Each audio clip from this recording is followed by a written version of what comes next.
Assalamualaikum warahmatullahi wabarakatuh. Saya ucapkan terima kasih kepada Ibu Wulan Riyadi, SEMAK, selaku dosen pengampu mata kuliah komunikasi bisnis yang telah memberikan kesempatan untuk menjelaskan materi kali ini. Bicara dan menyimak. Sebelumnya, kita kenalan dulu yuk. Teman-teman, mari kita simak video berikut ini. Aliyah Rohali 20.05.10074. Nova Auliatul Paijah 20.05.10087. Triani Puji Astuti 20.05.10102. Taufik Hidayat 20.05.10103. Berbicara dan menyimak. Menyimak dan berbicara merupakan keterampilan berbahasa lisan yang amat fungsional dalam kehidupan sehari-hari. Dengan keterampilan menyimak dan berbicara, kita dapat memperoleh dan menyampaikan informasi. Kegiatan menyimak dan berbicara tidak dapat dipisahkan. Dengan demikian, keterampilan menyimak dan berbicara sangatlah penting dalam proses mengajar. Proses interaksi dan komunikasi diperlukan keterampilan berbahasa aktif, kreatif, produktif, dan reseptif, spresiatif, yang mana salah satu unsurnya adalah keterampilan menyimak yang bertujuan untuk menangkap dan memahami pesan, ide, atau gagasan. Pengertian berbicara. Berbicara merupakan salah satu keterampilan berbahasa yang cukup penting untuk dikuasai. Berbicara kemampuan seseorang dalam mengungkapkan atau mengekspresikan ide, pikiran yang ada dalam diri yang melibatkan orang lain dalam menyampaikan informasi tersebut dengan menggunakan kata-kata. Berbicara secara langsung merupakan salah satu cara berkomunikasi yang disukai karena sifatnya yang spontan. Dalam konteks bisnis, berbicara tanpa berpikir terlebih dahulu bisa berakibat fatal.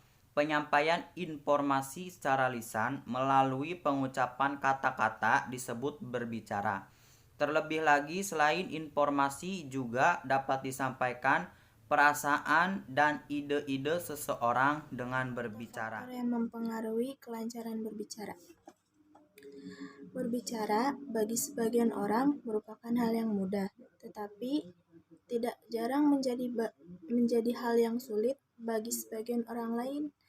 Oleh karena itu, perlu dipahami adanya faktor-faktor yang mempengaruhi kelancaran dalam berbicara, yaitu yang pertama ada pengetahuan, yang kedua ada inteligensia, yang ketiga ada kepribadian, yang keempat ada pengalaman, dan yang kelima ada biologis.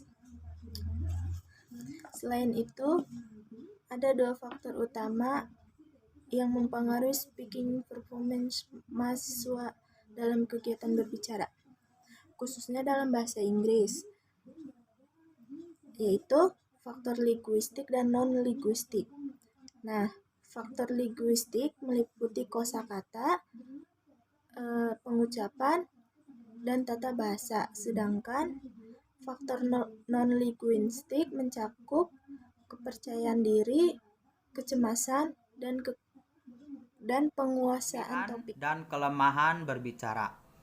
Berbicara memiliki beberapa kelebihan yang sifatnya di antara lain tidak merepotkan, waktu yang diperlukan lebih sedikit, tidak memerlukan bentuk atau komposisi baku, tidak perlu menulis, tidak perlu mengirimkan pesan tersebut kepada orang yang dituju. Berbicara memiliki beberapa kelemahan yang sifatnya antara lain berbicara yang spontan. Jika orang lain sedang berbicara dan tidak diberi perhatian, maka kemungkinan besar poin penting akan hilang. Audiens seringkali menilai isi pembicaraan berdasarkan penampilan fisik tanpa mendengarkan terlebih dahulu apa yang disampaikan. Wawancara dibedakan menjadi 9, dan masing-masing kategori membutuhkan keterampilan yang berbeda-beda. Contohnya yang pertama ada wawancara kerja, yang kedua wawancara informasional, yang ketiga wawancara persuasif, yang keempat wawancara keluar kerja, yang kelima wawancara evaluasi, yang keenam wawancara konsultasi, yang ketujuh wawancara penyelesaian konflik, yang kedelapan wawancara disipliner, dan yang kesembilan wawancara pemutusan hubungan. Dan berikut ini adalah langkah-langkah yang dapat dijadikan sebuah pedoman dalam persiapan berbicara. Yang pertama, menetapkan tujuan. Yang kedua, menganalisis orang yang akan diwawancara atau diajak bicara. Yang ketiga, menyusun materi yang akan dinyatakan atau pernyataan wawancara. Yang keempat, mengorganisasikan pembicara. Nah, yang terakhir ada bagian penutup, yaitu di mana pewawancara akan memberikan ringkasan hasil wawancara atau pembicaraan tersebut dan adanya tindak lanjut dari hasil wawancara tersebut, dan ditutup dengan ucapan terima kasih. Menyimak atau listening. Komunikasi, secara umum orang lebih menekankan perhatian pada keterampilan berbicara. Mereka berusaha untuk memperbaiki diri agar mampu berbicara dengan lebih baik, baik dalam konteks berbicara antar pribadi, dalam kelompok kecil, maupun di hadapan masa depan. Dengan demikian, orang yang terampil berbicara bisa saja kurang terampil dalam menyimak. Pengertian menyimak. Menyimak didefinisikan sebagai kegiatan yang bersifat fisikal, di mana seseorang menerima, memperhatikan, serta memahami suara. Menyimak secara efektif merupakan aktivitas yang aktif dari pikiran seseorang, bukan hanya aktivitas yang pasif, yakni mendengarkan suara. Menyimak secara efektif membutuhkan konsentrasi penuh agar bisa menginterpretasi pesan yang disampaikan. Di samping itu, menyimak yang efektif tidak hanya menggunakan indera pendengaran saja, tetapi menyimak juga perlu menggunakan pikiran. Proses menyimak. Tahap-tahap dalam proses menyimak bisa didefinisikan menjadi mendengarkan, memperhatikan, memahami, mengingat, mengevaluasi, dan menanggapi. Dari sumber pesan ke penyimak, gangguan eksternal, gangguan internal, mendengarkan, memperhatikan, memahami, mengingat, mengevaluasi, respon ke sumber pesan. Tahap-tahap itu terjadi dalam suatu urutan, tetapi umumnya terbentuk secara tidak sadar dan antara tahap satu dengan tahap lain terjadi dalam jarak waktu yang sangat pendek. Mendengarkan, memperhatikan, memahami, mengingat, mengevaluasi, menanggapi. Menyimak, terdapat dua tipe menyimak, yaitu menyimak secara aktif dan menyimak secara pasif. Perbedaan antara menyimak secara aktif dan pasif ditentukan oleh tingkatan yang diberikan oleh listener dalam hal keterlibatan dan dalam hal memberikan umpan balik. Yang pertama, menyimak secara aktif, yaitu proses menyimak di mana listener memiliki keterlibatan yang tinggi dan memberikan umpan balik di atas. Maka menyimak aktif ini umpan baliknya tidak hanya diam, tersenyum, tetapi dengan makna yang jelas. Yang kedua, menyimak secara pasif. Menyimak secara pasif adalah proses menyimak di mana penyimak memiliki keterlibatan yang rendah dan tidak memberikan umpan balik. Sebab-sebab penyimak tidak efektif. Sebab-sebab penyimak tidak efektif dibedakan menjadi 4, yaitu faktor lingkungan, sumber pesan, individu penyimak. Pentingnya menyimak dalam dunia bisnis.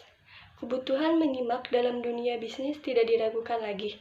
Kemampuan menyimak dan menghilangkan masalah-masalah komunikasi yang timbul dalam bisnis seperti memecahkan konflik, menanggulangi perlawanan, mengadakan negosiasi. Selain memiliki kemampuan dalam berbicara dan menyimak, terdapat 5 syarat yang perlu disadari agar proses negosiasi berhasil. Yang pertama, adanya kepentingan bersama, adanya keinginan bersama, itikat baik, tenggang rasa, dan keuntungan bersama. Dari semua materi yang sudah kami paparkan, saya dapat menarik kesimpulan bahwa waktu untuk berkomunikasi lebih banyak digunakan dengan bentuk berbicara dan menyimak. Demikian juga terjadi dalam komunikasi bisnis.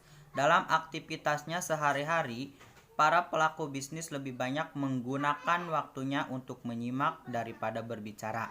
Berbicara merupakan proses penyampaian secara langsung yang berfungsi menyampaikan informasi kepada orang lain sehingga orang yang menanya dapat memahami informasi yang disampaikan.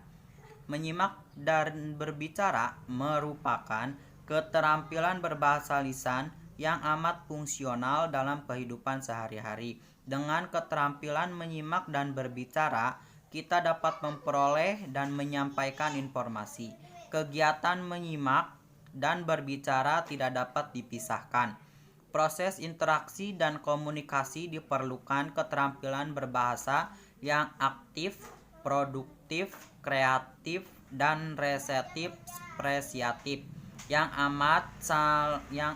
mana salah satu unsurnya adalah keterampilan menyimak yang bertujuan untuk menangkap dan memahami pesan, ide, serta gagasan yang terdapat pada materi. Thanks for watching.